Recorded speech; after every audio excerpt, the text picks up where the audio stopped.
Nobody gets to walk out here on their first round and say, I own the world now. I can do all this. It's easy, and I know what I'm doing as a trader. It doesn't work that way. And folks that say that are liars. They're lying.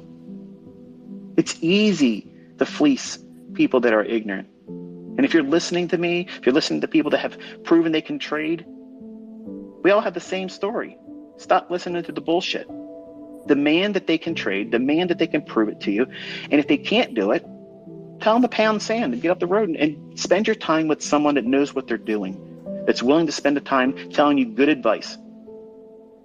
Professional trader, you're a long time away from that.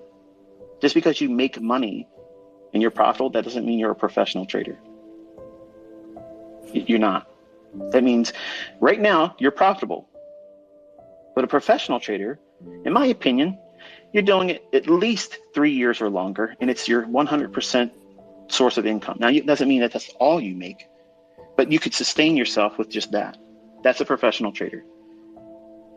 I read in books when I was younger that a professional trader, and I think if I'm not mistaken, I think it was Jack Swagger, his view, or somebody, either Jack or Alexander Elder, one of the two mentioned that they have to at least make 50% of your income to be considered a professional trader.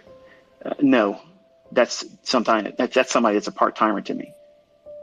Unless you make 100% of your livable wages, and you've been doing it for at least 3 years, I don't think you have any business calling yourself a professional trader, because everything could crash and burn. I had a period of luck that lasted for 9 months when I didn't even know what the hell I was doing. And then suddenly, everything became impossible. Have you given yourself the flexibility to observe that in your own experience? Think about that for a second. Just think. What happens if what you're doing in the early stages just happens to be luck? Are you prepared to deal with that, where everything feels like it's collapsed on you? Do you know how to avoid that fear or uncertainty about that? Because I know some of you are cringing right now thinking, shit, that's what I've been afraid of the whole time. I don't want to waste all this time and then find out I can't do it. You remove all that uncertainty and fear with back testing. See, I already know. Like I told you last week, before this previous week came, I already know I'm making money. I already know I'm making money, period. End of story. I know these moves are going to be there. I know these models are going to be there. See, you don't have the conviction and confidence to trust these things. You haven't conditioned yourself yet. Professional traders have an edge mentally, that they are willing to submit themselves to processes, protocols, and procedures and routines that leads to a measurable outcome that repeats over time. Not every time, not 100%, but more times than not. And if you combine that with impeccable risk management, sound money management, not over trading, not over leveraging, not trying to push what's well beyond what's reasonable in terms of results, trading can become very enjoyable. The emotion that you get from doing it will be devoid of fear and greed, but a sense of satisfaction. Just like a real profitable business owner that has a well-oiled engine. Everybody's doing their job. Everybody's been properly trained. There's a place for everything, and nothing is disorganized. A CEO in a company like that, they're content. They're happy. They're satisfied. They're fulfilled. They have employees that want to work for them because they are appreciated and are not being asked to do menial job tasks for a little bit of money. That's how you have to treat you, because you're the CEO, you're the analyst, and you're the trader. You have to manage all of those internal personalities. They're different roles, but it's you having to do it all. And so you didn't think about that when you got involved in this. You thought, oh, all this is just clicking some buttons. And there's so many things that you have to go through that are mental hurdles that you can't fully appreciate. I mean, I'm sure you probably read some trading books and they probably said, hey, trading is a game of probabilities. And nobody does everything perfect. And you can do this if you have this many R multiples behind your trade, and you risk this much money per trade, and this is what the spreadsheet says you should make. But all that goes out the window as soon as you go in with real money. What have you conditioned yourself to expect?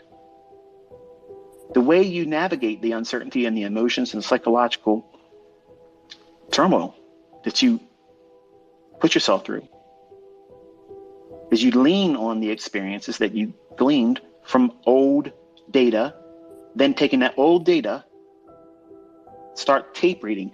You're not pushing a demo, you're not entering a paper trade, and you're not even doing the stage of market replay.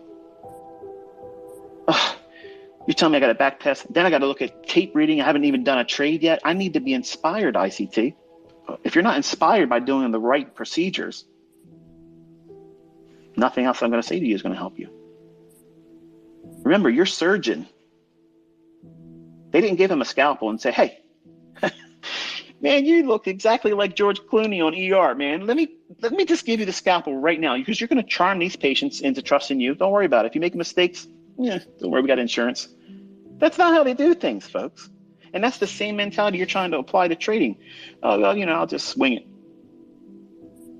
Nobody has a long-term career going into this industry trying to wing it.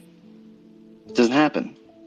You have to go through the processes, the same thing that surgeon had to go through. Textbook examples.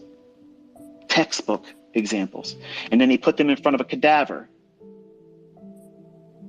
watching someone do the process in front of them, because they want to see, do you have the stomach to do it? Because there's a whole lot of people that talk a good game, but as soon as they see something like that, they lose their lunch.